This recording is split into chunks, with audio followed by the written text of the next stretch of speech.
Why have I bought a Panasonic Lumix GF1, a camera released way back 17 years ago in 2009. It's got a micro four thirds sensor, but before I answer that, here's a few images I took in Birmingham city centre a week ago on a little photo walk, just to test it out.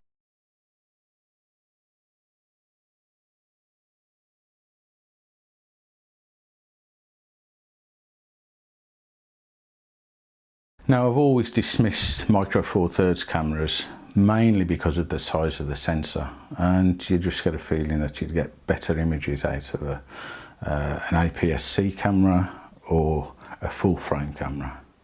And you know, I was very reluctant to actually go ahead and buy a 4/3 camera, but I suppose you could call that camera snobbery, and it certainly was. Now, I haven't had this camera long, but I can see how wrong I was. Now, the GF1 was released back in 2009. It's got a magnesium alloy body. It weighs 295 grams and feels really sturdy and well made. It has a 12.1 megapixel sensor and a 3-inch LCD screen, but no viewfinder, which I think is one of the Achilles heels of this particular camera. Now, this isn't going to be an in-depth review, just a first use summary.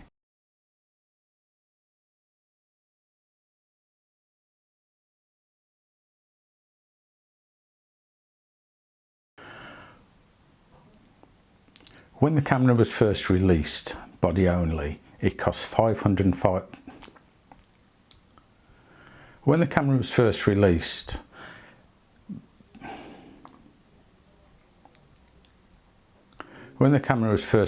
back in September 2009, it cost 550 English pounds, and it came with, if you wanted, a 20mm lens.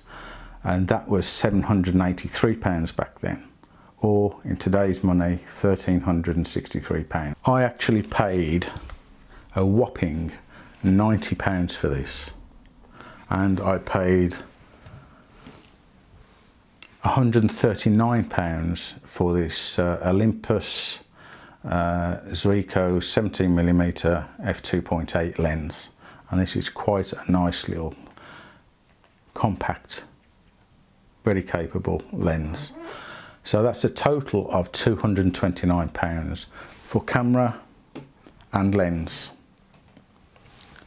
Now that, my friends, is a real bargain. Now, as I said, this isn't going to be a full review. It's just going to be an introduction to the camera and what my first impressions are and my first shoot with it.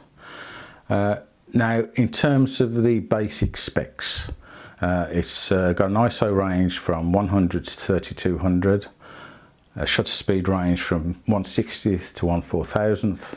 It's got a 3 frames per second maximum shoot rate. It's got HD video only, so you can't get 4K out of this. And back in 2009, there weren't many cameras around, particularly at this price point, that could do that. Also, it's got a 23-point contrast detection autofocus, and it takes SD or SDHD memory cards.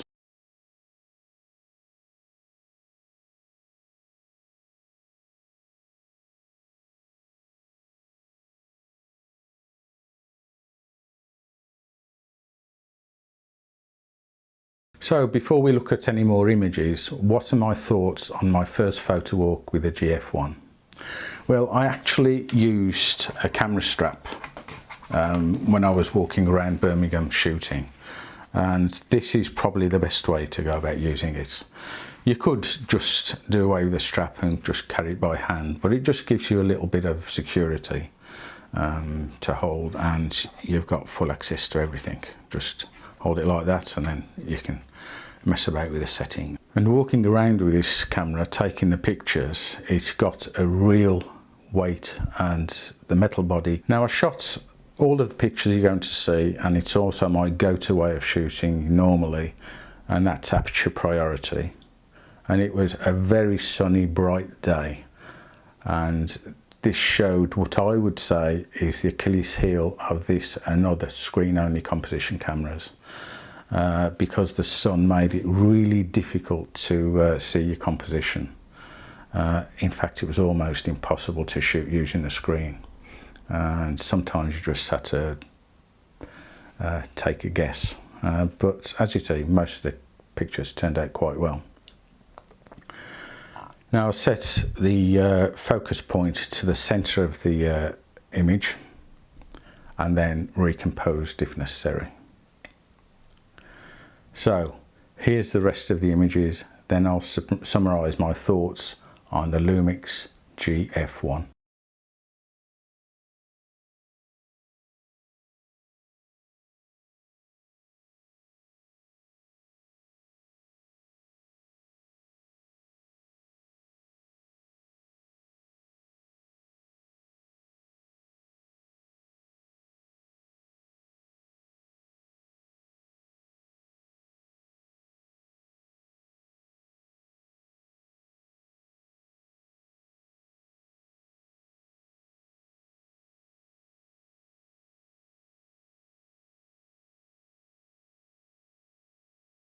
Now I hope you've enjoyed seeing those images I took. There's some I shot in the garden just messing about, but it just gives you a feel of the camera, just taking photos with it. It's the best way of learning how to use a camera.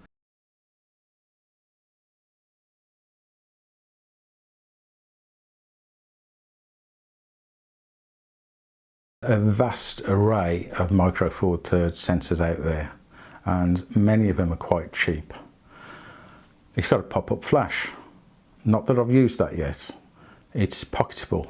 In fact, when I was walking around Birmingham, I actually put it in the coat pocket of a little jacket I've got. The dials and buttons are well laid out, and above all, it's really easy to use. So that's sort of it for this episode. I don't know what you like, whether you like or don't like this format of video. If you do, please drop me a line, say if you'd like to see more of this type of sort of introduction. A full review of this camera will be coming out a bit later on.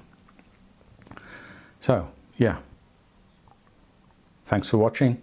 Please like and subscribe.